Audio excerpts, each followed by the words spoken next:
Eu desejo boa noite a todos.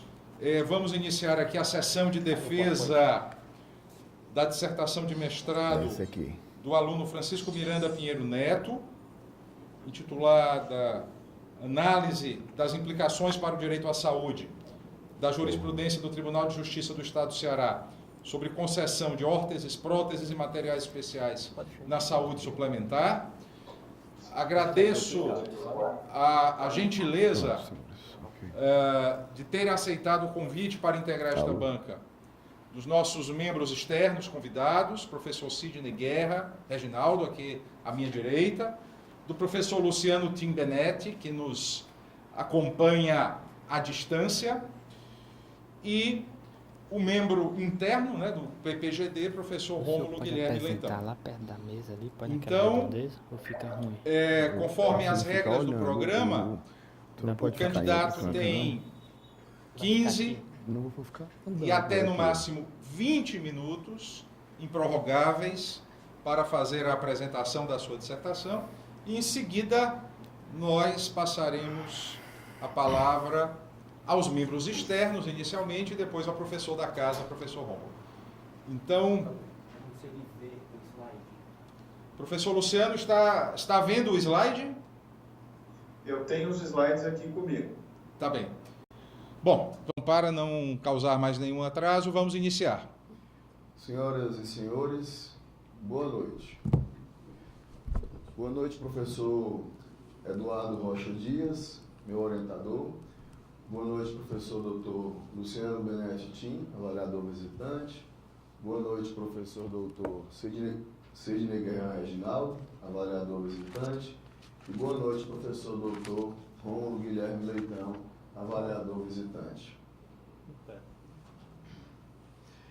Estamos aqui hoje para submeter à avaliação minha dissertação, análise das implicações para o direito à saúde da jurisprudência do Tribunal de Justiça do Estado do Ceará sobre concessão de OPMS na saúde suplementar. Dissertação essa que apresentei no mestrado em Direito Constitucional do Programa de Pós-Graduação em Direito da Universidade de Fortaleza, na área de concentração em relações privadas. O objetivo desse trabalho é o oferecimento a criação de critérios, uma proposta de critérios para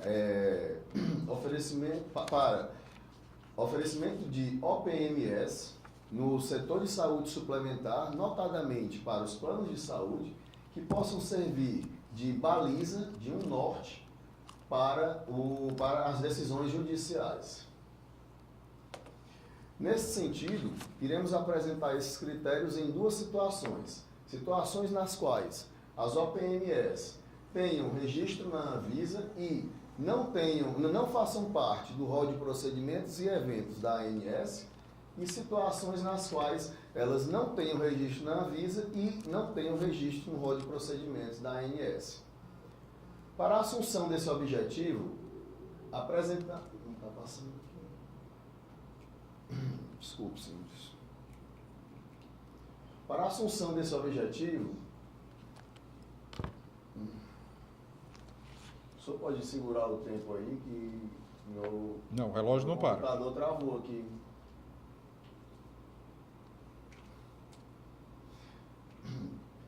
Utilizamos uma abordagem qualitativa e quantitativa. Analisamos as decisões através da metodologia de análise de decisões.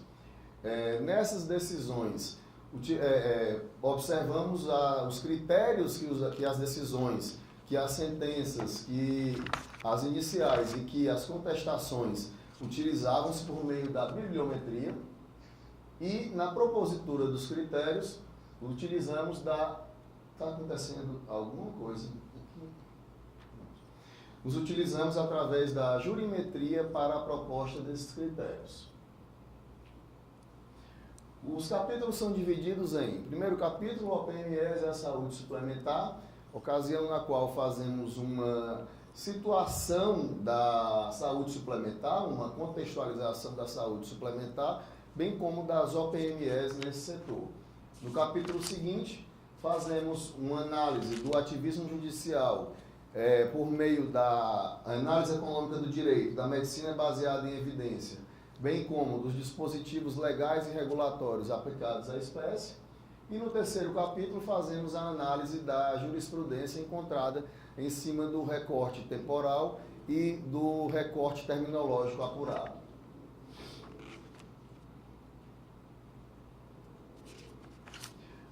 Pode-se dizer que o modelo de planos de saúde, como se conhece hoje, nasceu quando do surgimento do modelo de prestação de saúde previdenciário privatista.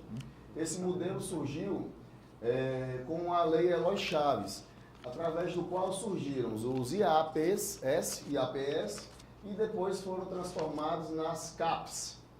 Depois, nos governos militares, surgiram, através da fusão dos CAPs, o INPS, que depois tornou-se o INAMPS. Esse momento todo é chamado também de capitalização da medicina. Vale ressaltar que o plano de saúde hoje em atividade mais antigo é a CACI, que era uma CAPS. Depois, com a Constituição Federal de 1988, nós chegamos ao desenho de prestação de saúde que temos hoje, onde se tem a prestação de saúde pública por meio do SUS, a prestação de saúde complementar, que mistura o setor de saúde público com o setor de saúde privado, e a prestação de saúde suplementar por meio dos planos de saúde ou da prestação de serviço privado de saúde. Marco regulatório dos planos de saúde.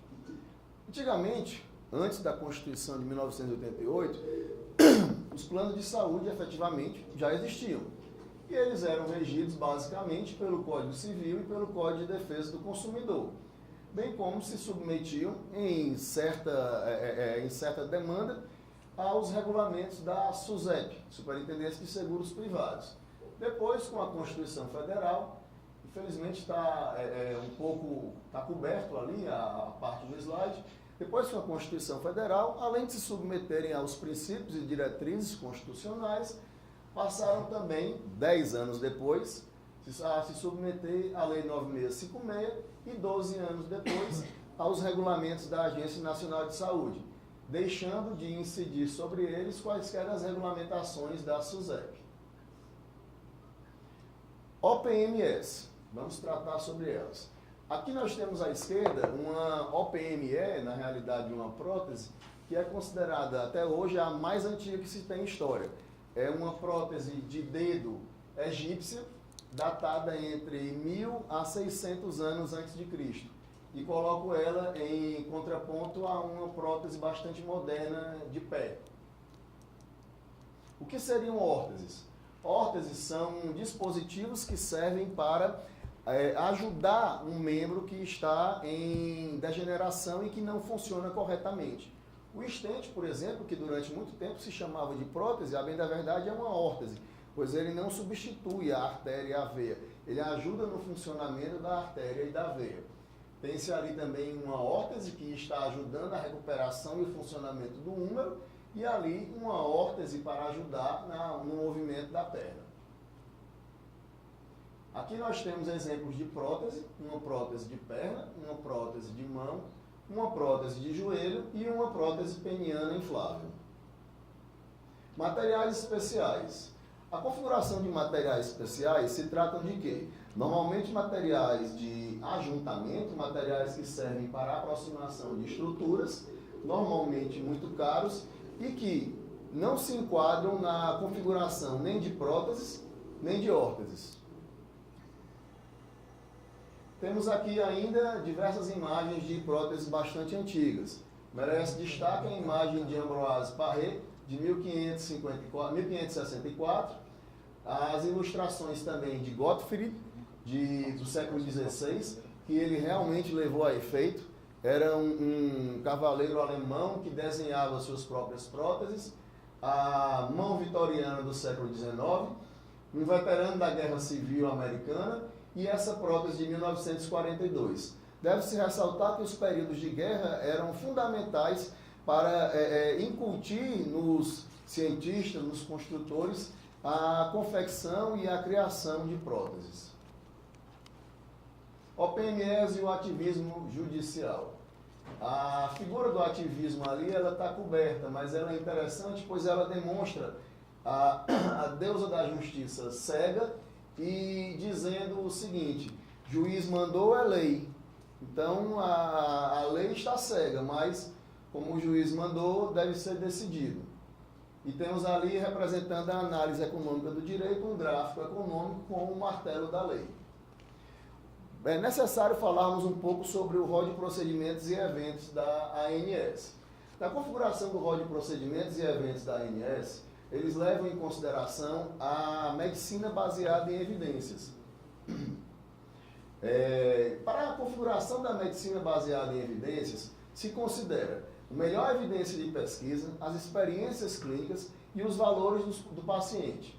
Levam ainda em consideração a eficácia, a eficiência e a efetividade, analisando o custo, o resultado e o impacto que essa incorporação de tecnologia pode trazer. Nesses impactos, se avalia os impactos também financeiros. Por que os impactos financeiros? Porque esses impactos financeiros irão incidir em cima do consumidor. Não adianta você incorporar todas as tecnologias que surgirem se essa incorporação de tecnologia vai findar por aumentar demasiadamente o preço da mensalidade do plano de saúde. E também trabalham com a retirada do rol de procedimentos e eventos de procedimentos e tecnologias obsoletas. Ocorre que tem existido hoje um fenômeno intrigante. O ativismo judicial e a judicialização da saúde tem causado a seguinte coisa. Como se sabe, o sistema de saúde público é premido pela universalidade no atendimento à saúde. Todavia, já no setor de saúde pública, tem se ordenado ao poder público que ofereça tratamentos, que ofereça remédio, que ofereça próteses, que não estão sequer dentro do rol da Anvisa, que dentro do rol do SUS, dentro dos procedimentos definidos pelo CONITEC e que muitas vezes não estão sequer registrados na Anvisa. E mais, hoje tem se mandado ter essa mesma obrigação para os planos de saúde. Demonstra-se dessa forma que os planos de saúde, além de terem que ter, devido a decisões judiciais, a mesma obrigação originária do poder público, originária da saúde pública, estão tendo ainda a obrigação exacerbada da saúde pública. Trata-se dessa forma de um judiciário que não respeita o rol de cobertura, o rol de procedimentos e eventos da ANS, por mais que esse rol seja feito com base em determinações da ANS, com base em decisões do CONITEC e com base em determinações da Anvisa. Então, configura-se o quê? Configura-se uma evidente violação ao princípio da separação de poderes, algo que deve ser combatido, notadamente porque muitas vezes tais decisões emanam de casos individuais e de decisões de magistrados singulares. Os juízes, nesses casos, e inúmeras vezes, levam em consideração apenas os atestados médicos individuais, não se baseando na medicina baseada em evidências e sem realizar perícias médicas ou judiciais. Eles não levam em consideração, em suas decisões, quaisquer dos efeitos sistêmicos. Decidem na microjustiça, aqui ficou coberto, mas é uma abelha e uma colmeia. Eles não levam em consideração, quando decidem na macrojustiça, na microjustiça, os efeitos que ocasionarão na macrojustiça. Simplesmente deixam uma decisão, uma pessoa alegre, sem se preocupar com a coletividade dos usuários do plano de saúde. Não se preocupam com a oferta, com a demanda dos planos, não se preocupam com os efeitos contábeis, não se preocupam com os efeitos econômicos que suas decisões podem trazer quando maximizadas para inúmeras decisões e também não se preocupam com os efeitos regulatórios e com os efeitos do chamado dirigismo contratual a que se submetem as relações de plano de saúde. Tais efeitos não são simplesmente considerados em tais decisões. Os convênios de plano de saúde são, então, afetados por externalidades inesperadas. E isso levará às suas contabilidades, sua previsão orçamentária a levar a efeitos devastadores. Levará, ao final, a morte do setor. Por quê? Cada vez mais se diminui a quantidade de planos de saúde, cada vez mais se diminui a quantidade... Cada vez mais se diminui a quantidade de planos de saúde, cada vez mais se diminui a quantidade de usuários de planos de saúde e findará, talvez, se tal situação não for remediada, que os usuários de planos de saúde terminarão se tornando usuários do SUS. Pesquisa jurisprudencial. Na pesquisa jurisprudencial, optamos por fazer um recorte, tanto temporal como terminológico. O recorte temporal de 4 processos mais novos e 4 processos mais antigos foi para analisar se haveria alguma evolução. Infelizmente, não observamos qualquer evolução no posicionamento do tribunal. E a quantidade de processos deveu-se ao quê? Deveu-se à pouca base de processos encontrados no Tribunal de Justiça em cima da terminologia utilizada. Acredita-se que na alimentação do sítio do Tribunal de Justiça, bem como na alimentação dos dados do próprio site de pesquisa, não ocorra uma devida aquilatação dos termos das próprias emendas. Passando.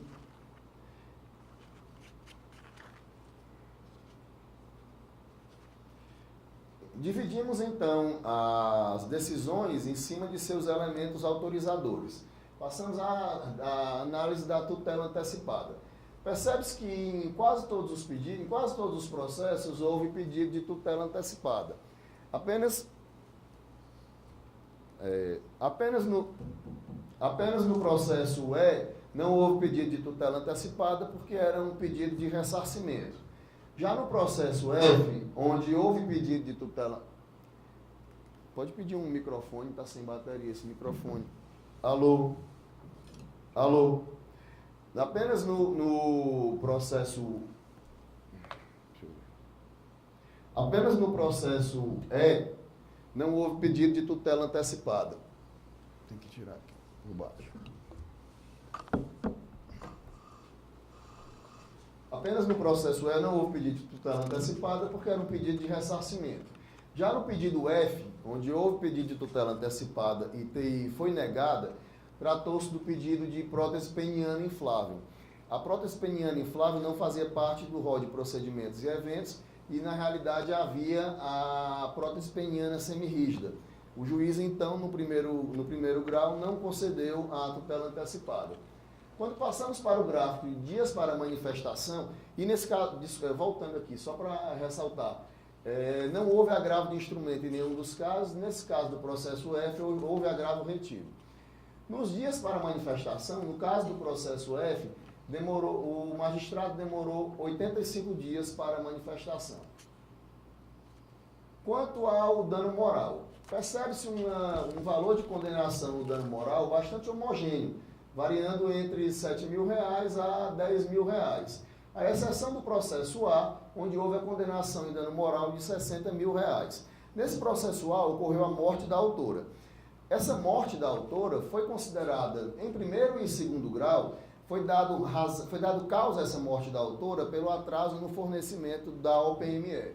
Contudo, não houve realização de perícia judicial para deixar claro que havia uma relação de causa e consequência. Apesar de, em primeiro juízo, ser possível fazer alguma aquilatação de que haveria alguma causa e consequência em tal atraso, seria fundamental para uma decisão judicial que fosse realizada uma perícia judicial. Na utilização do Código Civil, é de se observar a insistente utilização de seus termos na contestação. Isso se dava para rebater os pedidos de dano moral, onde as contestações alegavam que se tratava de uma relação eminentemente contratual, pela qual não cabia o pedido de dano moral. E isso fazia muito sentido porque o que era discutido nas ações de dano moral era simplesmente se a negativa de plano de saúde era pela responsabilidade em ré ipsa ou se a responsabilidade precisaria ser comprovada. A utilização do CDC, como se observa, é maciça em praticamente todos os processos, à exceção do processo H, que se tratava de um plano de saúde de autogestão. Apesar de, no primeiro grau, o magistrado ter entendido que cabia a incidência do CDC, em segundo grau foi consertado essa falha do magistrado. Nesse caso, é cogente registrar a modificação da súmula do STJ que, bem recentemente, inclusive há poucos dias antes de eu entregar a dissertação, a súmula do STJ acerca de Código de Defesa do Consumidor para planos de saúde foi alterada, deixando claro que para planos de saúde de autogestão não se aplicaria o Código de Defesa do Consumidor. Todavia, em nada mudou a decisão de primeiro grau. Simplesmente, em segundo grau, se disse que não se aplicava o Código de Defesa do Consumidor, mas pelos princípios de direito constitucional e pelos princípios de boa vontade do direito contratual, continuaria condenando ao fornecimento da OPME. Utilização da Constituição Federal. É bastante heterogênea a utilização da Constituição Federal e, quando era utilizada nas iniciais, era para alegar o direito universal à saúde e, nas contestações, era para imputar essa responsabilidade de produtos fora da lista do RPE, que é o Rol de Procedimentos e Eventos, ou nos casos em que eram procedimentos fora da lista da ANS, tal responsabilidade caberia ao Estado. O que é uma tese que merece maior aprofundamento, é uma tese interessante. Contudo, depois dessa decisão recente, acerca da ADIM 1931, é difícil que tal tese tenha algum sucesso, mas é algo que merece estudos posteriores. Nos casos em que não haja previsão nem em RPE, nem em Anvisa, ocorreria então talvez uma concessão por parte do Estado. Seria algo que depois da decisão da Anvisa, depois da decisão recente acerca da ADIM 1931, poderia ocorrer algo desse tipo. Todavia, apesar de em todas as contestações os planos de saúde alegarem isso, em nenhum momento pediam isso no pedido. Simplesmente falavam ao longo da petição, mas não realizavam o pedido, não faziam o chamamento ao processo da União e simplesmente passavam ao largo. Utilização da Lei dos Planos de Saúde. A Lei dos Planos de Saúde efetivamente é utilizada nas iniciais, independentemente do plano ser regulamentado ou não. Os advogados a alegavam, diziam todos os termos da Lei dos Planos de Saúde.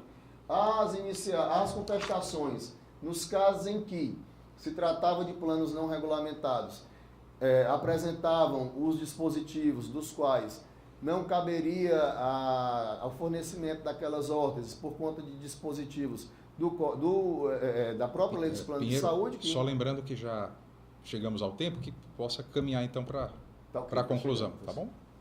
Ok. A utilização da regulamentação da ANS é praticamente não utilizada, não utilizada nos processos, à exceção do processo da prótese peniana inflável. A utilização da medicina baseada em evidências foi basicamente desconsiderada.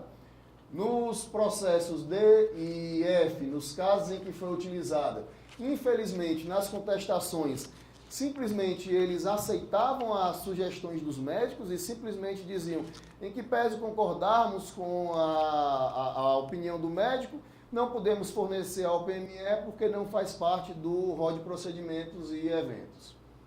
A utilização da análise econômica do direito, ali está 0,5, mas é porque era para ir até 1. Então é como se fosse realmente muito pouco utilizada.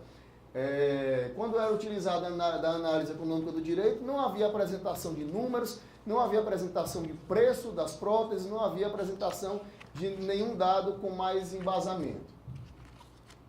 Conclusão.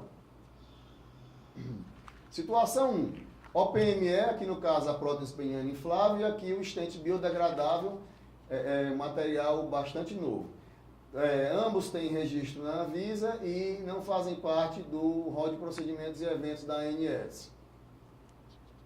Então deve-se perguntar ao magistrado, há pedido de incorporação dessa tecnologia no rol de procedimentos e eventos da ANS?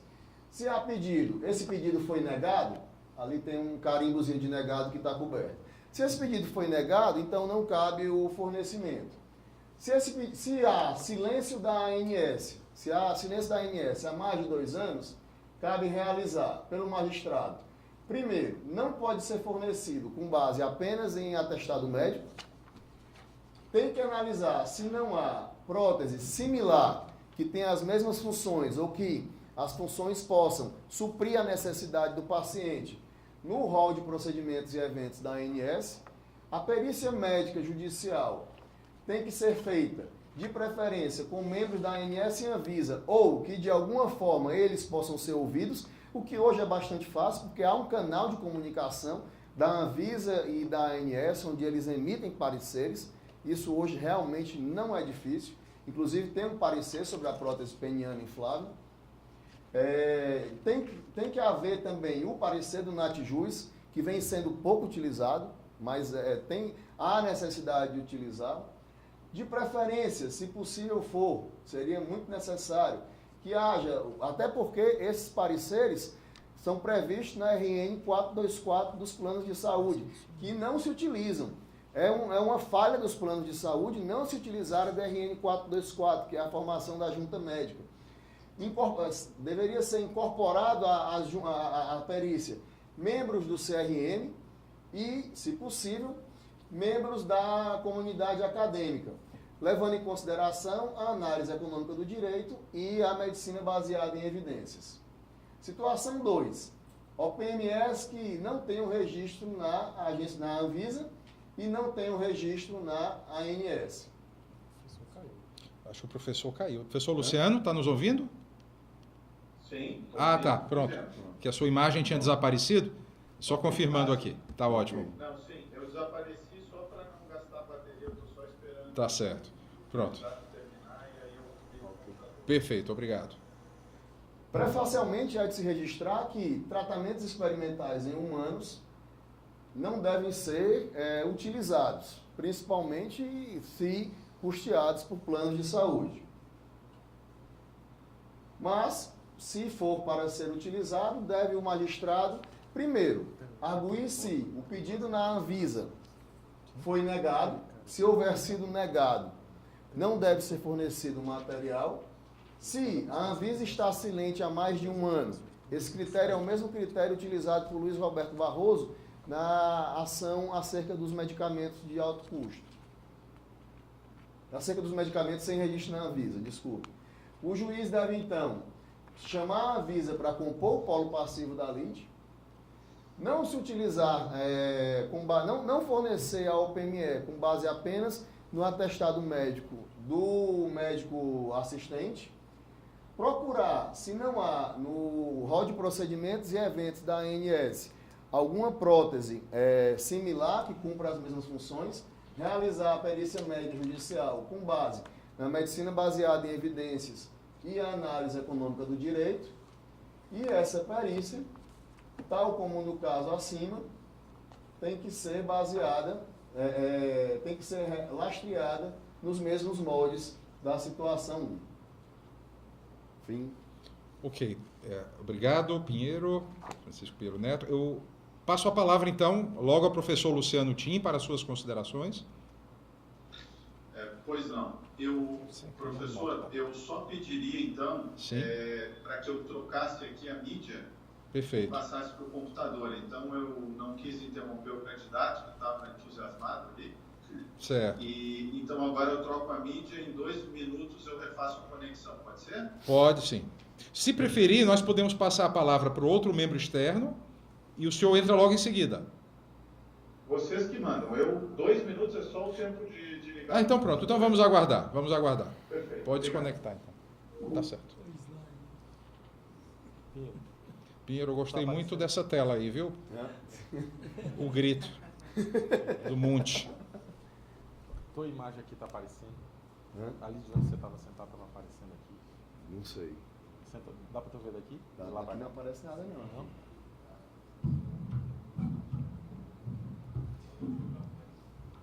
Rapaz, isso aqui Essa tela aí Foi.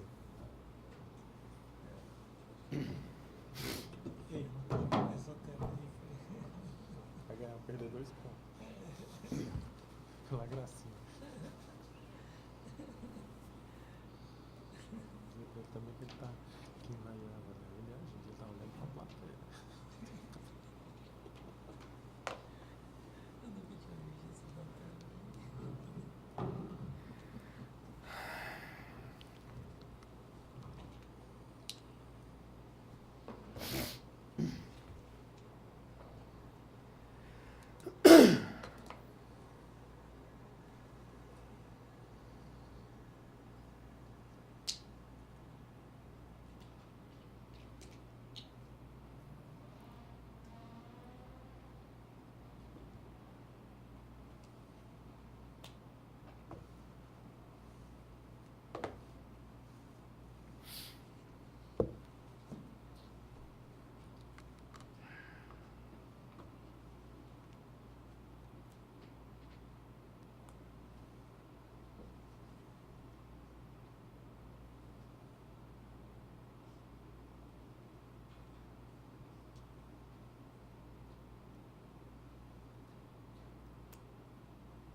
Vamos aceitar aí, Pinheiro. Oh, meu Deus. Não tem vídeo. Pronto. Pronto, professor? Nos ouve? Alô, perfeito. Perfeito. Então a palavra é sua. Certo. Vocês me escutam e me veem? Sim, alto e bom Muito tom. bem. Vou falar mais baixo aqui. Uhum. Bem, boa noite a todos. É uma satisfação muito grande estar participando dessa defesa do candidato Francisco Miranda Pinheiro Neto. Para quem acompanha à distância as pesquisas e o trabalho sobre esse tema da análise das implicações do direito à saúde, e aqui no caso específico da jurisprudência do Tribunal de Justiça do Ceará. Saúdo o professor Eduardo Rocha Dias pela orientação, e a gente sabe o quão longo é o caminho entre o início das pesquisas e a defesa. Saúdo também os professores Sidney Reginaldo e Rômulo Leitão, colegas aí de universidade. Eu vou começar elogiando, a gente sempre fala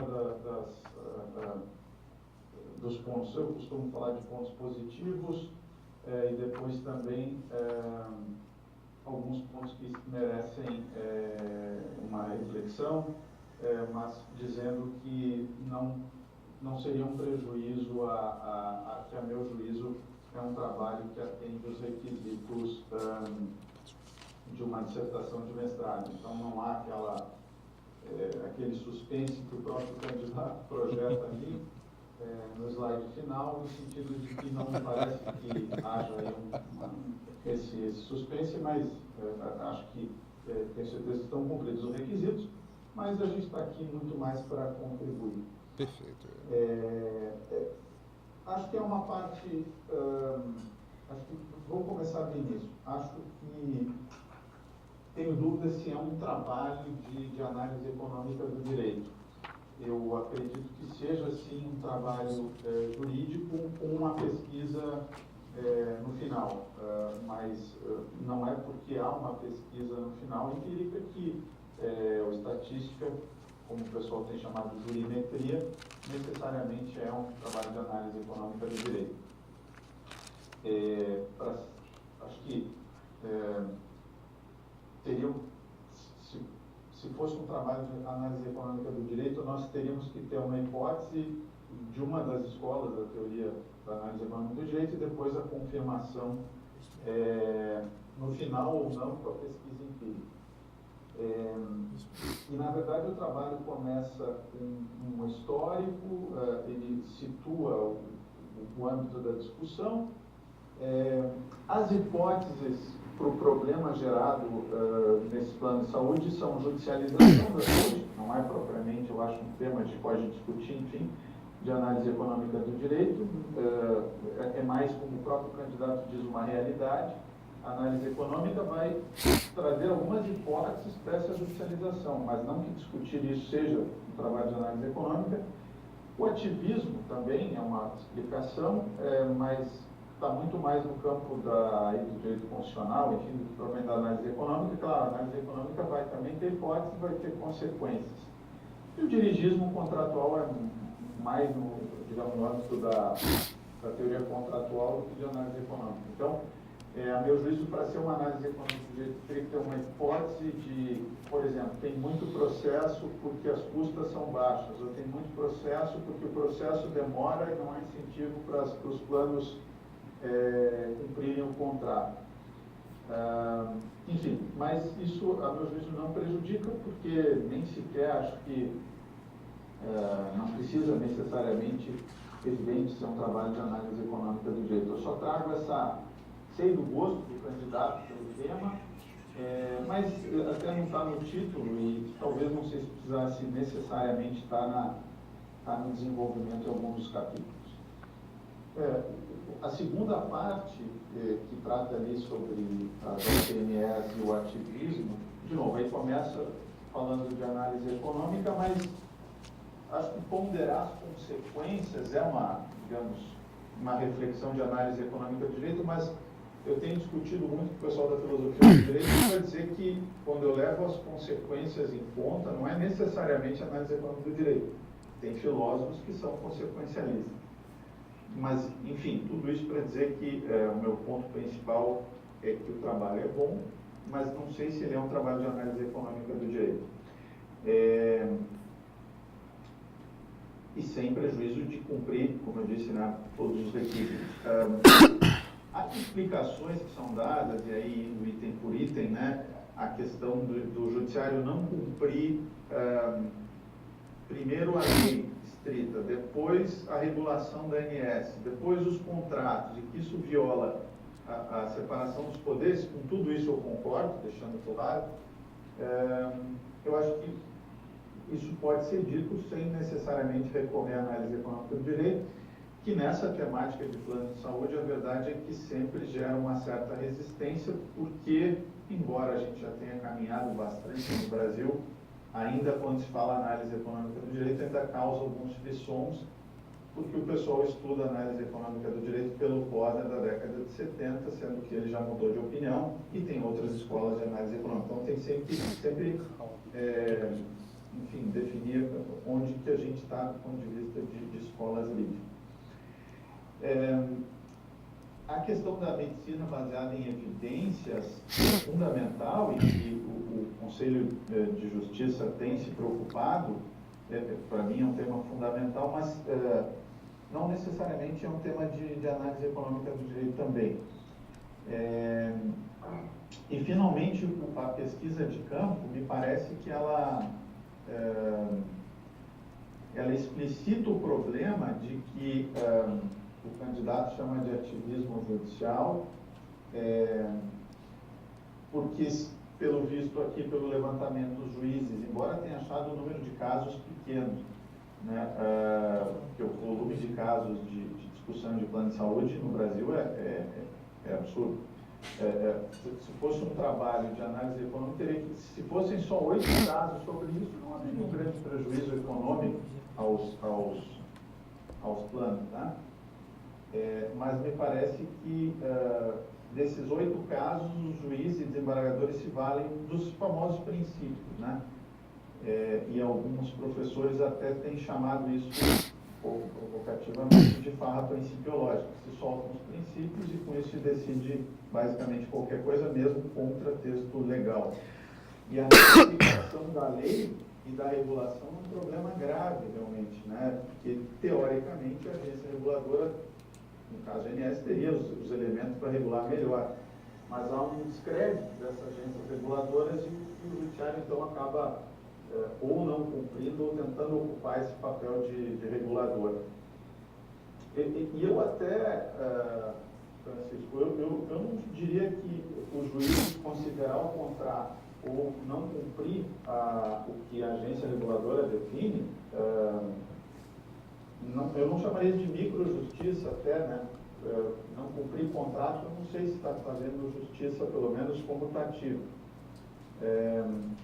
Então, digamos assim, fazendo uma conclusão da minha vocação. Primeiro, me parece que o trabalho é importante, toca num tema fundamental. Segundo, eu saúdo pela escolha do tema, pela pesquisa aqui, que foi feita em cima da jurisprudência. Me chamou a atenção um número pequeno de casos, pelo que eu li aqui, o candidato selecionou a base Jus Brasil, mas fico em dúvida se não teriam outras formas de buscar isso, ou até escolhendo uma ou duas operadoras para ver como é que, pelo nome, enfim, porque me chamou a atenção o relativo a baixo número de casos envolvendo esse tema, isso que eu queria ouvir o candidato.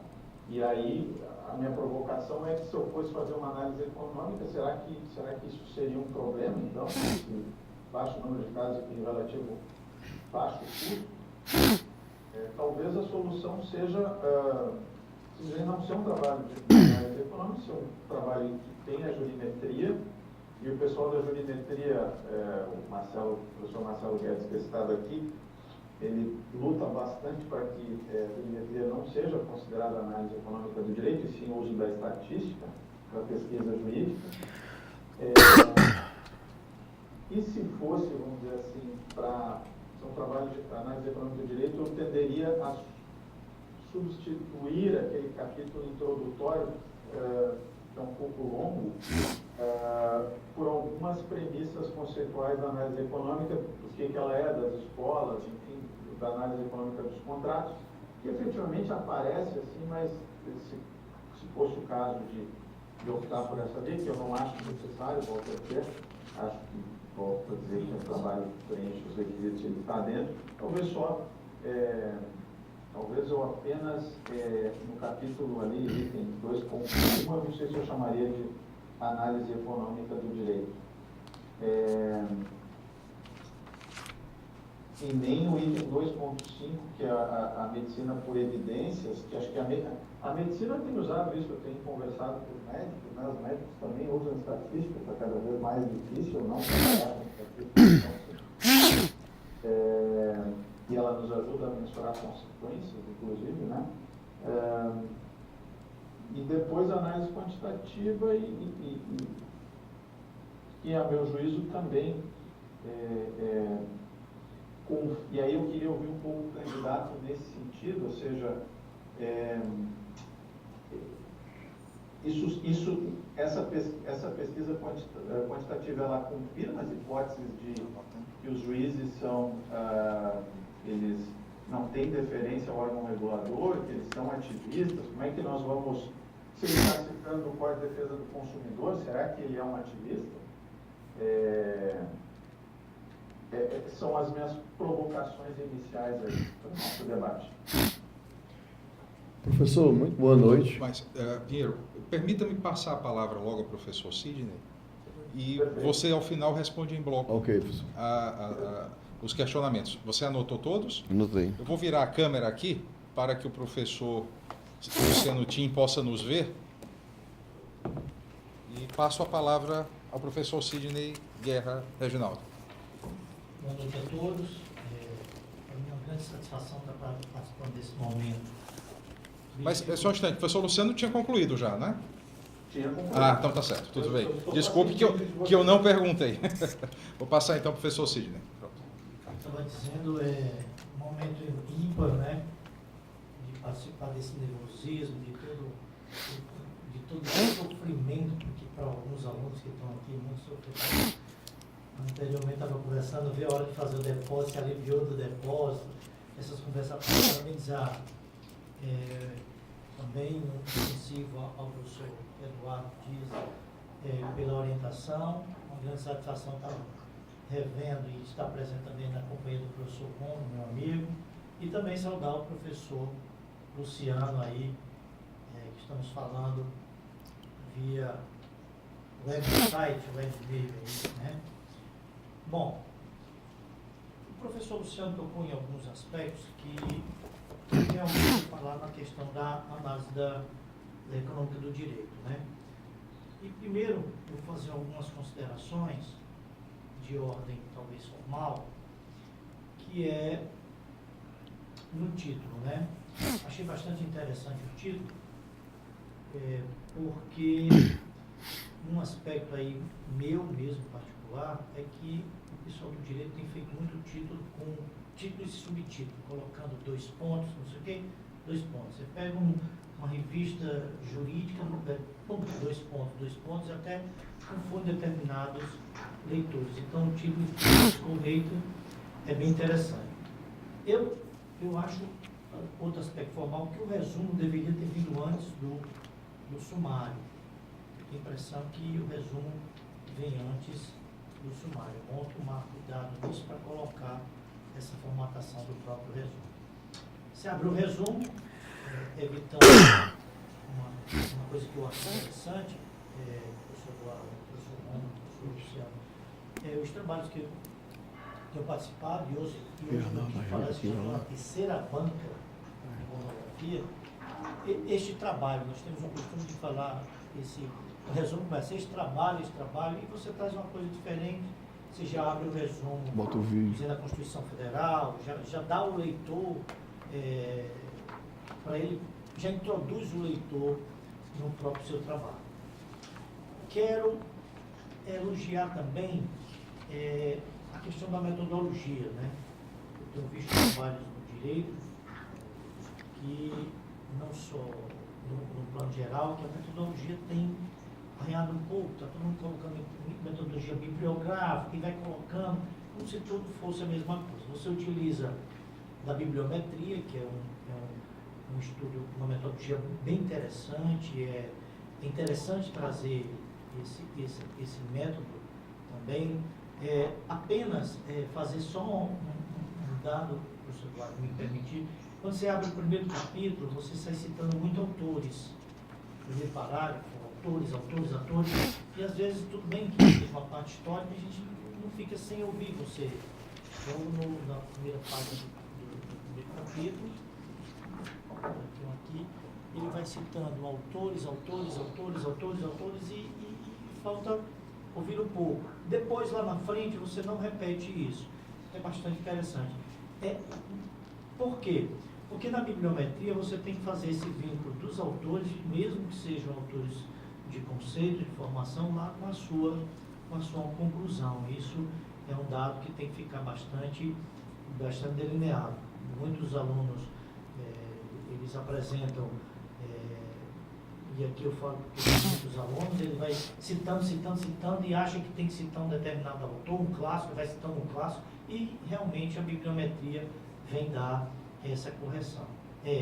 O banco de dados é um banco interessante, você utiliza a metodologia de análise de decisões, realmente tem que ser feito dessa maneira. muitos alunos nas dissertações e tese de doutorado vem citando jurisprudência, mas não faz nenhuma análise de confronto de decisões. Nessa análise, tudo bem que você confrontou, e aí eu concordo com o professor Tim, você confrontou, faltou um confronto maior das jurisprudências entre o tribunal. Realmente, são poucas jurisprudências, evidentemente, você tem o mérito de ter trazido a questão regional, eu acho isso importante, ter pesquisado o Tribunal de Justiça do Ceará, e aí depois eu queria lhe ouvir porque só tinha essas duas jurisprudências que você tentou coletar, porque isso demonstra que parece que não existem muitas ações, pelo menos no Tribunal do Estado do Ceará, versando sobre especificamente essa questão da saúde. Então, achei isso interessante. Reforço e ratifico o que o professor Tim falou e talvez seja mais próximo da análise do critical legal, que aí você poderia ter dado uma passando do que propriamente na análise econômica do direito. A percepção que eu vejo no seu trabalho é que ele traz essa questão da critical legal, não necessariamente, aí eu concordo aí com o professor Tim, na questão da análise econômica do direito. Faltou uns dados para, digamos assim, enquadrar a questão da análise econômica do direito. Você abre o seu terceiro capítulo, colocando no sumário, na página, acho 92 também, você coloca aí que, o terceiro capítulo, você coloca OPMS na jurisprudência, problemas relevantes. Mas, na verdade, você faz a pesquisa do Tribunal de Justiça no Estado do Ceará. Então, eu achava que, pelo menos, a temática dessa introdução deveria ser para o leitor que você vai nesse capítulo pesquisar a jurisprudência foi tirada do próprio tribunal, né? Em relação a... E tem as questões formais, que aí você depois busca para não me alongar. Bom, eu vejo um problema quando você vê o critério, você ataca bastante, de certa forma, o judiciário, mas na verdade, e aí eu vou querer lhe ouvir na seguinte perspectiva. É o judiciário ou o judiciário cearense? Para você delinear muito. Você fala que as decisões do judiciário, aquela coisa que você mostrou no slide, fala no seu trabalho, mas especificamente, os critérios que você colocou foram obtidos dessas decisões, do banco de dados que você formatou do próprio Tribunal de Justiça do Ceará, para você chegar nesse critério, ou você pegou, como você fala no segundo capítulo, você pegou uma base, digamos assim, uma base legal, juntou com as decisões do Tribunal de Justiça do Ceará para chegar à formatação do seu critério. Eu gostaria muito de ouvir como foi o elenco desse critério, se foi fazendo essa junção ou somente do banco de dados coletados do Tribunal de Justiça do Ceará. O que me chama a atenção no seu trabalho é uma parte que você diz que a Anvisa tem que compor o polo da LID. Acho que esse fator da Anvisa compor o polo da LID tem um fundamento muito legal, muito mais forte, porque não é só, talvez, no meu entendimento, o próprio judiciário se respeitar algum contrato da Anvisa, alguma coisa nesse sentido, que a Anvisa vai compor o polo. E se vai compor o polo, em que modalidades você entende que vai compor o polo? A Anvisa em que parte?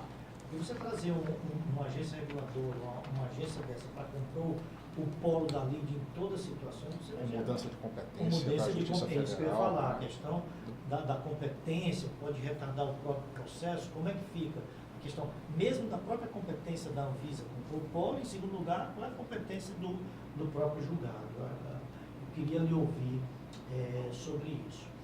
Na folha 38, para encerrar, você trata assim, e ainda pior, quando se trata da OPMS importada, violação do princípio... Qual folha, professor? Folha 138. A violação ao princípio da separação dos poderes das duas autarquias, né? Você fala ANS e Anvisa. Constata-se evidente falta de expertise do Poder Judiciário em tomada de decisões. Ok.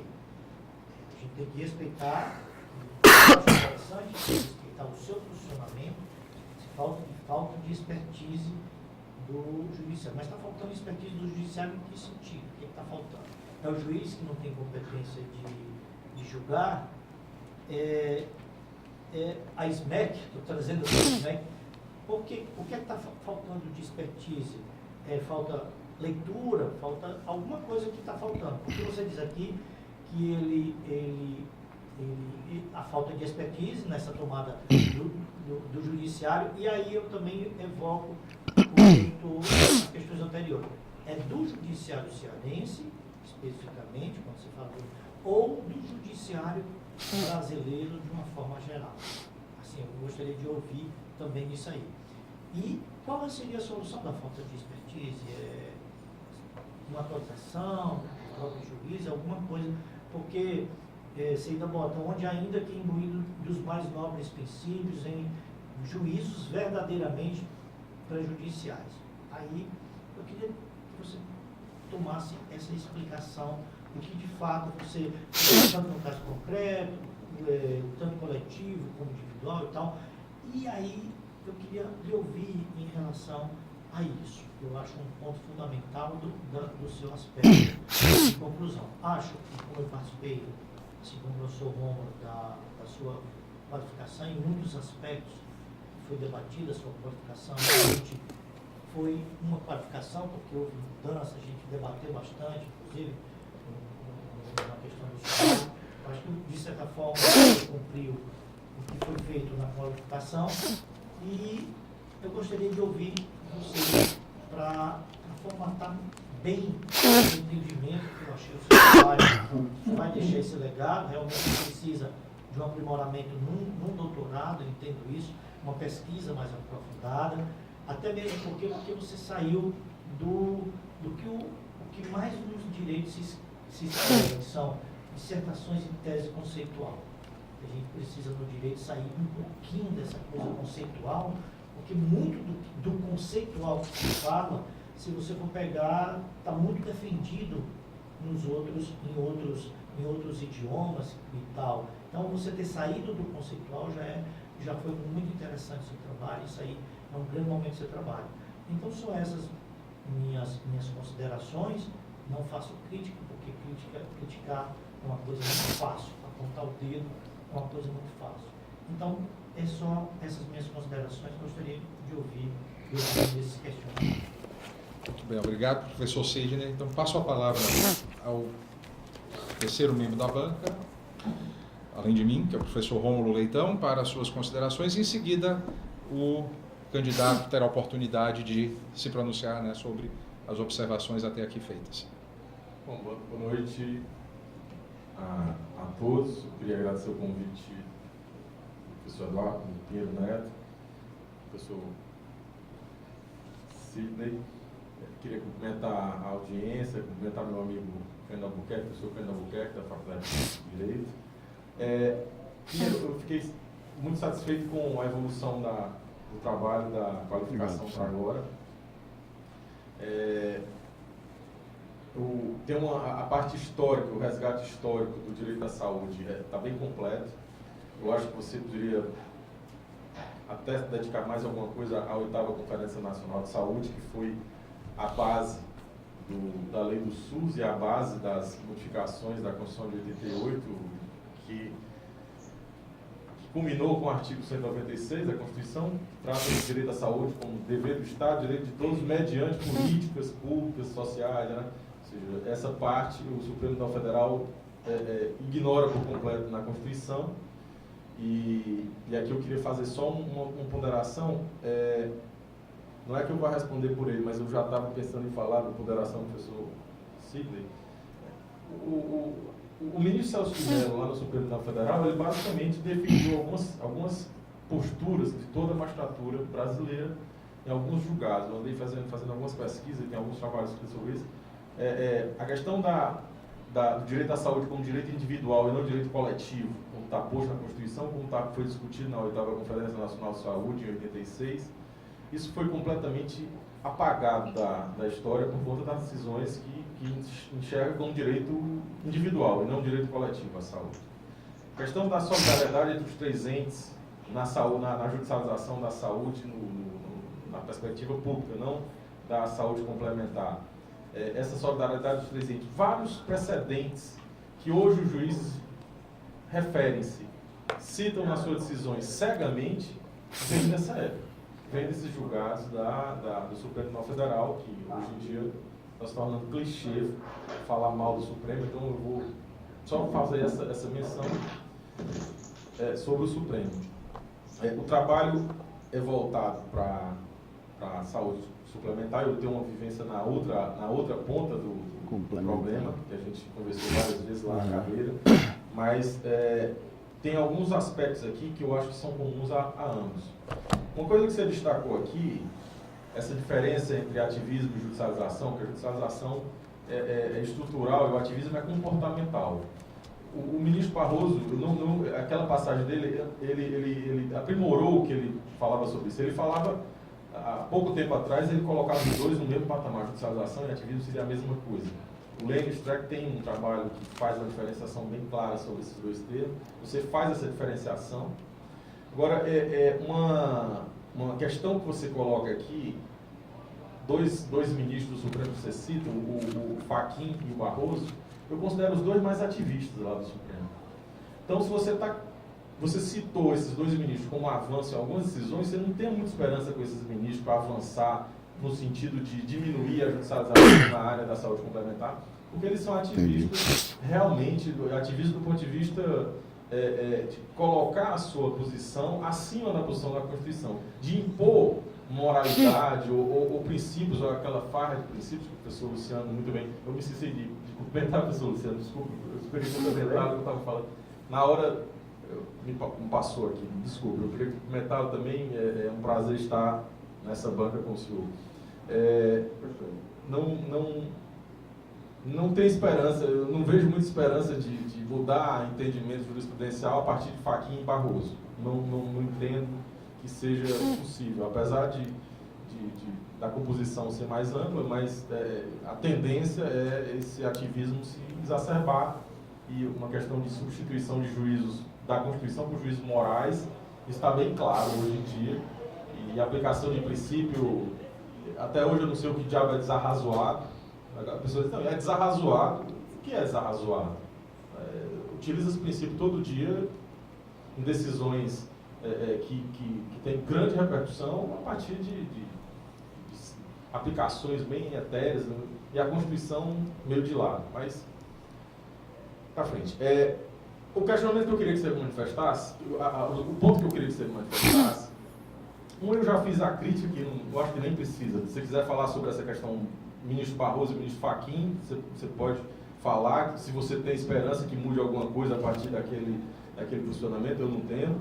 E outro é aqui na página 86, que você fala em sumular. Na página 86 você fala, eu marquei aqui, aplicação da doutrina, o ativismo judicial, é o segundo parágrafo, o ativismo judicial e o controle concentrado de personalidade permitem arranjos objetivos que, sem um entendimento sumulado acerca do modus operandi de interpretação das decisões de agências reguladoras, talvez não alteraria o quadro judicial. Eu me pergunto se... O meu está na outra página. 86, segundo parágrafo. O meu está na outra página. Bom, você fala da aplicação da doutrina Chevron. Ah, tá aqui, tá certo. É no segundo parágrafo. Certo.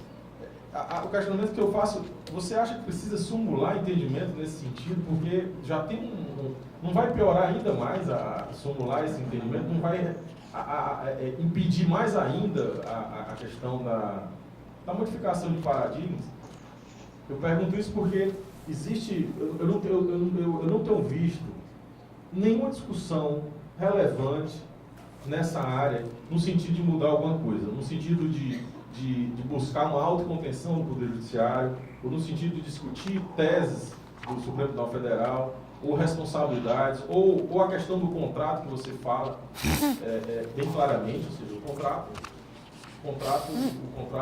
no plano de saúde. Agora, qualquer princípio, qualquer decisão põe por terra todo o Código Civil, o Código Civil, coloca eu não vejo muita expectativa de discussão disso. Eu queria que você falasse um pouco sobre isso, porque eu não sou otimista em relação a essas discussões no âmbito do Poder Judiciário. A coisa está muito imposta de cima para baixo, é dever, tem que fornecer. A questão dos planos de saúde que estão diminuindo, que estão quebrando, que está se tornando economicamente inviável.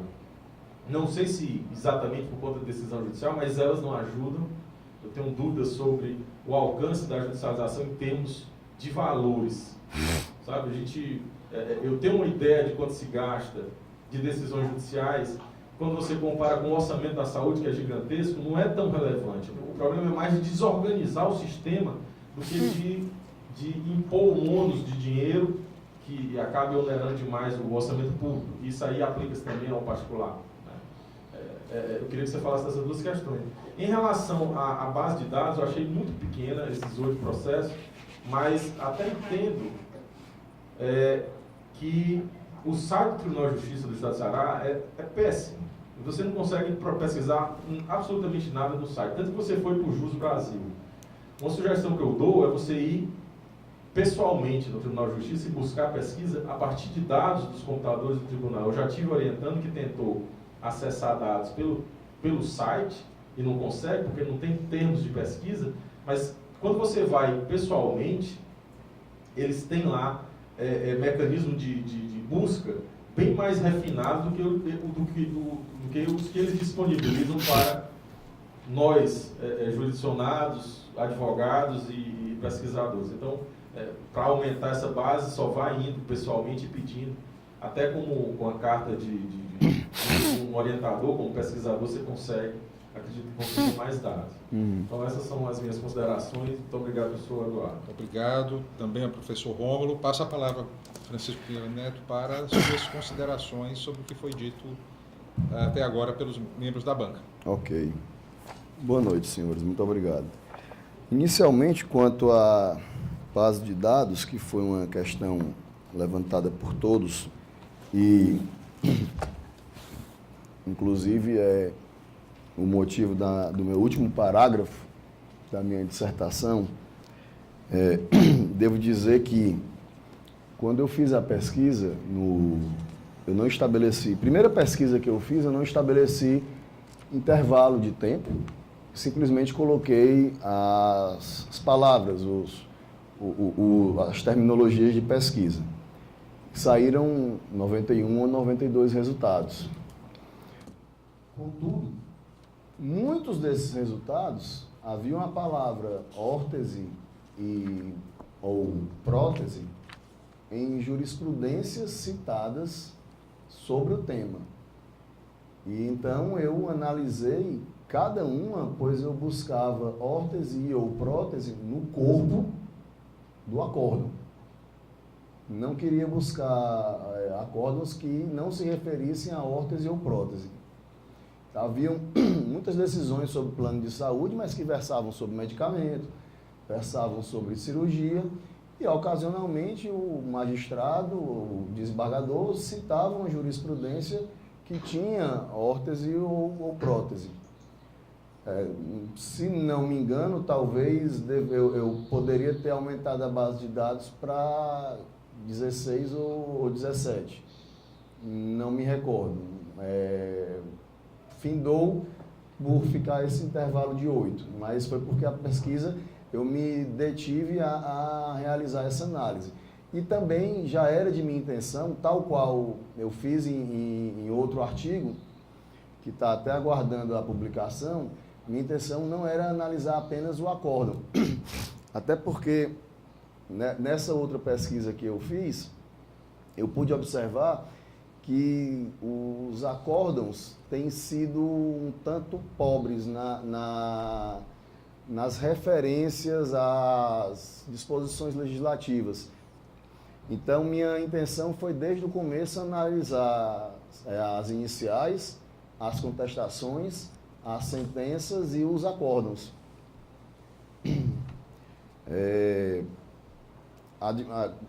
Não me lembro se foi o professor Sidney que perguntou, acho que foi, sim, o professor Sidney que perguntou se também havia na minha base de dados, se para fazer o meu convencimento, se eu também tinha diversas decisões de outros locais. Efetivamente, para fazer esse convencimento, até porque a minha área de atuação na advocacia é nesse setor, nós já temos uma vivência grande e já conhecíamos decisões de diversos outros tribunais que vão nessa mesma toada, vão realmente nesse mesmo sentido.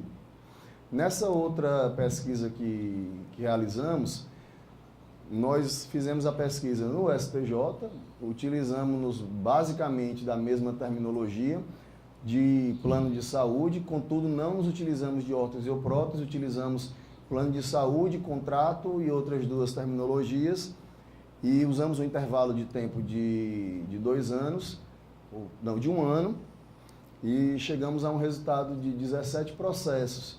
E, via de regra, o resultado dos processos, em primeiro e em segundo grau, era mais ou menos nesse sentido. Quando chegava ao STJ, era que o resultado ia mudando. Se me recordo, dos 17 processos, ia numa média de 80% contra plano de saúde no primeiro grau, 60% contra plano de saúde no segundo grau, e no terceiro grau é que chegava a ser uma média de 50 contra, 50 a favor. Minha intenção nesses 8 processos era ir até o STJ, só que apenas em 2 casos foi para o STJ, então não tinha sentido fazer a análise até o STJ desse processo. Indo aos questionamentos do professor Tim. Professor, realmente a análise econômica do direito é uma ciência nova, é uma ciência, em certos termos, nova, né? Já tem alguns anos. Não, então, 50, uns 60 anos. Uns 60 anos.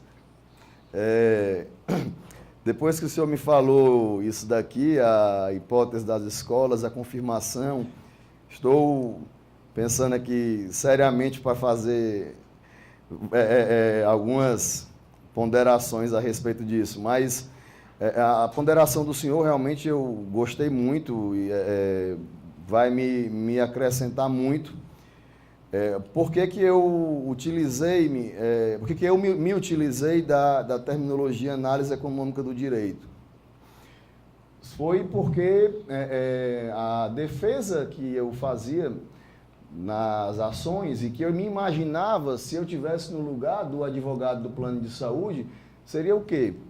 Seria me utilizar de dados financeiros da contabilidade do plano de saúde, me utilizar de dados do custo de determinada prótese ou órtese, buscar dados junto à Organização Mundial de Saúde ou o Ministério da Saúde, de quantas pessoas poderiam precisar de determinada prótese ou órtese e apresentar junto ao judiciário o quanto que aquele determinado caso, se fosse transformado da microjustiça para a macrojustiça, o quanto aquela decisão poderia causar de dano ao determinado plano de saúde. Inclusive, já depois de eu ter de eu ter feito o depósito da defesa, eu fui realizar uma sustentação oral no Tribunal de Justiça do Ceará e um colega, advogado de um plano de saúde aqui do Ceará, ele fez uma defesa num caso em que uma paciente estava recebendo um remédio que custava R$2 milhões por mês. E existe um estudo, salvo engano, do Ministério da Saúde, que no Ceará provavelmente devam ter 25 pessoas portadoras dessa doença. E segundo esse meu colega, há uma expectativa de que 10 pessoas do plano de saúde, que ele é advogado, devam ser portadoras. E o balanço final do plano de saúde mensal havia sido um saldo positivo de R$6 milhões. Então, se todas essas pessoas fossem para elas concedido esse direito, o plano de saúde ia entrar no vermelho, não ia ter condições de suprir esses efeitos. Então, meu sentido de me utilizar da terminologia de análise econômica análise econômica do direito foi com esses fins. Foi o quê? Foi de suprimento de demanda, foi analisar as consequências sistêmicas, analisar as consequências contábeis da decisão judicial. Creio que faltou-me realmente maiores referências teóricas às hipóteses da análise econômica do direito. Deixa eu só... Quanto à utilização do Juiz Brasil, o professor Rômulo explicou aí a questão, mas eu advirto que antes mesmo de ir para o Juiz Brasil, eu havia realizado a pesquisa no sítio do TJCE, então a pesquisa foi meio que um misto dos dois, não foi tão somente no Juiz Brasil. Acho que eu não deixei isso claro na dissertação, deveria ter deixado isso claro. Eu fiz realmente uma rechecagem na dissertação. Substituir o campo introdutório para... O professor Luciano perguntou, Pinheiro, se pode falar se houve ativismo, se as decisões utilizam o CDC. Não é isso, professor Luciano? Foi uma das suas perguntas. Se as hipóteses são confirmadas pela pesquisa, ou seja, se a pesquisa empírica, ainda que reduzida, confirma a hipótese de ativismo, ou seja, é ativismo eu não aplicar partes de leis que seriam desfavoráveis ao que eu quero e dar uma expansão principiológica do que eu ideologicamente quero? Nas decisões analisadas, apesar de se considerar a utilização do CDC e efetivamente o CDC ser aplicado aos planos de saúde, o que pode ser observado é que simplesmente se desconsideravam a lei dos planos de saúde. Se utilizar o CDC, realmente deve ser utilizado. Mas daí a se desconsiderar a lei dos planos de saúde e desconsiderar ainda mais que aqueles contratos são submetidos ao controle da Agência Nacional de Saúde, já se torna algo, já se torna uma postura, segundo a definição do Luiz Roberto Barroso, um tanto ativista, porque ele se dota de uma exegese muito expansiva de princípios constitucionais ou de determinadas disposições legais para impor o pensamento dele por cima de outras disposições existentes no arcabouço legal. Tem um artigo, agora me falha a memória se é do Klaus Maffes ou do Carson Sunstein, que diz que só cabe a intromissão do judiciário nas decisões regulatórias se houver alguma ilegalidade na decisão regulatória. E naquela medida, em determinadas medidas, não ocorreu a ilegalidade. Ocorreria a ilegalidade, por exemplo, na propositura dos critérios, se houvesse a omissão, a conduta omissiva da agência, talvez poderia ser considerada uma ilegalidade. Que aí eu já entraria no questionamento do professor Sidney. Existe já nesse caso da Anvisa, existe um artigo do professor Carson Stein, que infelizmente eu não citei na dissertação, porque eu conheci esse artigo depois. É o Review Agency in Action After Recker and Chaney. Francisco, Ô, professor. Você até não precisa se sentir obrigado a enfrentar cada um dos pontos, eu até me dou satisfeito desse aspecto, porque como eu adiantei antes, a dissertação está boa. Eu só faria a minha provocação, eu tendo a sua resposta, só para sugerir que aí você faça um link no texto mesmo, né? Ou seja, tem essa hipótese, eu até concordo com o que você está dizendo, mas acho que pode ficar mais claro da sua pesquisa, ainda que ela possa não ser significativa, acho que tem que fazer essa ressalva que 8 casos não tem significância estatística em princípio, mas dizendo que aparentemente haveria um ativismo ao juiz.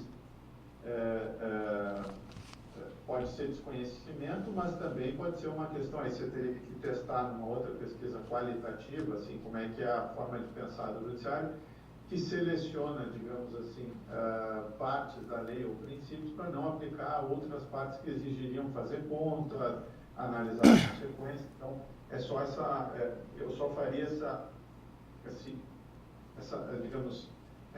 e com isso eu estou satisfeito, professor Dias, mas o candidato é dispensado de enfrentar os pontos, mas só faria esse link fechando a pesquisa com o que ele disse anteriormente.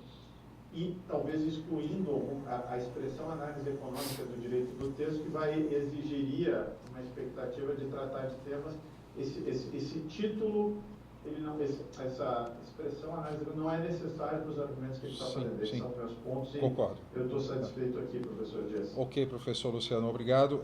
Então, eu só tem um questionamento do professor Sidney, que ele pediu que fizesse, Francisco, que é sobre a questão da Anvisa ser chamada para compor o polo ativo. Sim. Aliás, passivo, né, da LIDE, que é um tema, inclusive, que nós discutimos. Sim, durante... sim. E eu expressei meu posicionamento de Sim. ser contra. Sim. E você manteve esse aspecto. O senhor né? é procurador federal. Concordo. Não, independente brincando. disso. Eu sei, professor. Porque isso causa transtornos. Eu sei. Só porque uma agência ou entidade edita normas que regulam dados do setor, isso não significa que aquela agência ou entidade deverá estar presente em todas as lides envolvidas eu sei. daquele assunto. É algo complicado. Não é? Enfim. Então, fale um pouco sobre isso. Sim, existe um artigo, professor, que eu gostaria até de tê-lo lido antes. O li está com 5 dias, do Kassenstein, que é revisitando a inatividade das agências, em cima do caso Hecker versus Chaney. Nesse artigo, o Sunstein compara a conduta omissiva das agências com a conduta omissiva do promotor de justiça. Ele considera que as agências não podem deixar de se manifestar em tempo hábil sobre sobre os que lhe importa, sobre o que é sua responsabilidade. Mas isso não exige um tipo específico de judicialização? Seria contra a agência? Uhum. No caso, não seria nos casos concretos, ou seja, entendo. Não seria no varejo, seria no atacado. Entendi. Né? Foi um dos tempos... Né? Entendi. Porque para justificar o ingresso da agência em cada ação individual, entendi. É algo a se pensar. Entendi. A questão eu confesso, professor, para o senhor que é um ponto que foi realmente um dos pontos dos critérios que mais me deixou em dúvida acerca de colocá-lo ou não, porque me causa uma certa dúvida deixar a responsabilidade unicamente por cima do plano de saúde. Nos casos em que eu observei, que eu analisei, me passava logo pela cabeça chamar o Estado para compor a LIDE nos processos que tivessem próteses e órteses não inscritas na Anvisa. Por quê? Porque quem tem a obrigação de conceder tratamento de forma universal é o plano de saúde. O Estado. Né? Desculpa, é o Estado, ato falho. Quem tem a obrigação de conceder tratamentos fora do rol de procedimentos e eventos é o Estado. E na lei, quem tem a obrigação de fornecer tratamentos e próteses e órteses fora do registrado na Anvisa e do Conitec não é ninguém. Mas quando a Justiça manda, como pode o plano de saúde ser obrigado a fornecer, inclusive, aquilo que o poder público já está sendo obrigado a fornecer de modo exaustivo?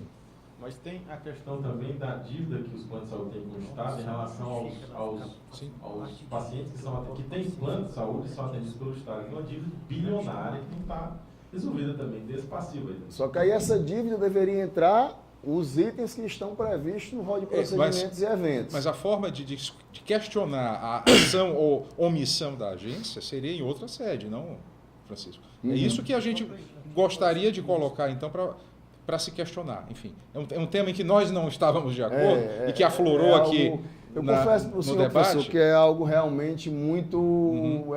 É um dos poucos critérios da minha dissertação que está realmente... Porque esse questionamento da agência pode ser feito em outra sede. Pode não ser. necessariamente nas ações individuais, que poderia retardar ainda mais, gerar problemas de competência. Não há um fundamento legal claro para a inserção da agência aqui naquela lide. Bom, é algo a se pensar. Professor Sidney, está satisfeito? Professor Falta falar Rômulo? do ativismo. Sim, ativismo e Luiz Roberto Barroso, é isso? Mais ou menos. Sim. Então, para encerrar, Francisco, essa última pergunta do professor Rômulo, então. Realmente, o ministro Luiz Roberto Barroso e o ministro Fachin são os mais ativistas. A referência ao ministro Luiz Roberto Barroso foi porque... Essa decisão. Foi porque ele, de fato, conceituou o ativismo e judicialização de modo bem perspicaz. E no fornecimento dos medicamentos fora da Anvisa, ele deu um norte.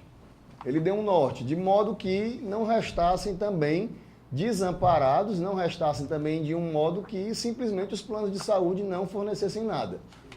Também não poderia simplesmente não fornecer nada. Foi pensando em uma...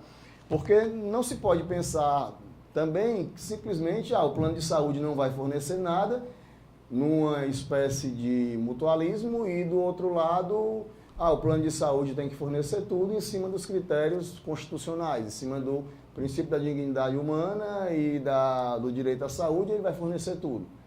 Então, quando essa decisão saiu, ela me inspirou a realizar essa formatação desses critérios. Para se ter uma ideia, houve uma decisão recente do Supremo Tribunal Federal, há poucos dias, não sei se foi o caso envolvendo a prescrição das ações envolvendo atos de improbidade, em que o ministro Barroso teria falado de 3 critérios que ele busca seguir nas decisões dele. Um é respeitar os limites semânticos do texto, que é algo que ele quase nunca faz. O segundo é concretizar direitos fundamentais, e a decisão não envolvia, ele não falou em nenhum direito fundamental. E terceiro, promover uma evolução social, que isso, aliás, é o que ele faz ou busca fazer de mais perigoso, né? Incorporando um papel de uma vanguarda que, a meu ver, traz mais prejuízos do que vantagens propriamente para o nosso sistema de justiça. Então, só para mostrar que ele acabou sendo contraditório. Lógico, lógico. A forma de composição do STF, ela merece urgente reforma. Pois bem, a mim como orientador não caberia falar muito nesse momento, ressalvando aqui as excelentes ponderações que foram colocadas pelos membros da banca. Gostaria de realmente lembrar, Pinheiro, que consequencialismo não é sinônimo de análise econômica de direito, né? Então, aquele artigo do Klaus Mathis, né, professor da Suíça, sobre o consequencialismo no direito é interessante nesse sentido. Então, talvez seja bom realmente retirar a referência à análise econômica por não ter acrescentar, na verdade, para as conclusões do trabalho, como foi dito pelo professor Luciano, não é? Acho que você trouxe alguns pontos positivos, que foi a análise de casos concretos da jurisprudência do nosso tribunal, apesar dessas dificuldades em coletar uma amostra mais significativa, mas realmente o trabalho, pelo que foi debatido aqui, demonstra inegáveis méritos. Então, agora eu gostaria de, por uma imposição da praxe acadêmica, pedir a todos, ao candidato e aos presentes, que se retirem. Aos 16 de agosto de 2018, no Bloco A, Sala 4, Universidade de Fortaleza, às 19 horas, reuniu-se a comissão designada para proceder ao julgamento do exame de defesa da dissertação apresentada pelo mestrando Francisco Miranda Pinheiro Neto, sob o título Análise das implicações para o direito à saúde da jurisprudência do Tribunal de Justiça do Estado do Ceará sobre a concessão de OPMS na saúde suplementar, tendo, enfim, como orientador, a comissão foi composta pelos professores que aqui já se pronunciaram, após a abertura da sessão, a manifestação dos professores, a manifestação do mestrando, retornando aos trabalhos, não é? Foi dada a palavra, enfim, aos membros da banca, e, retornando aos trabalhos, o presidente da banca examinadora atribuiu o conceito aprovado à dissertação, outorgando ao mestrando o título de mestre em Direito Constitucional. Então, parabéns.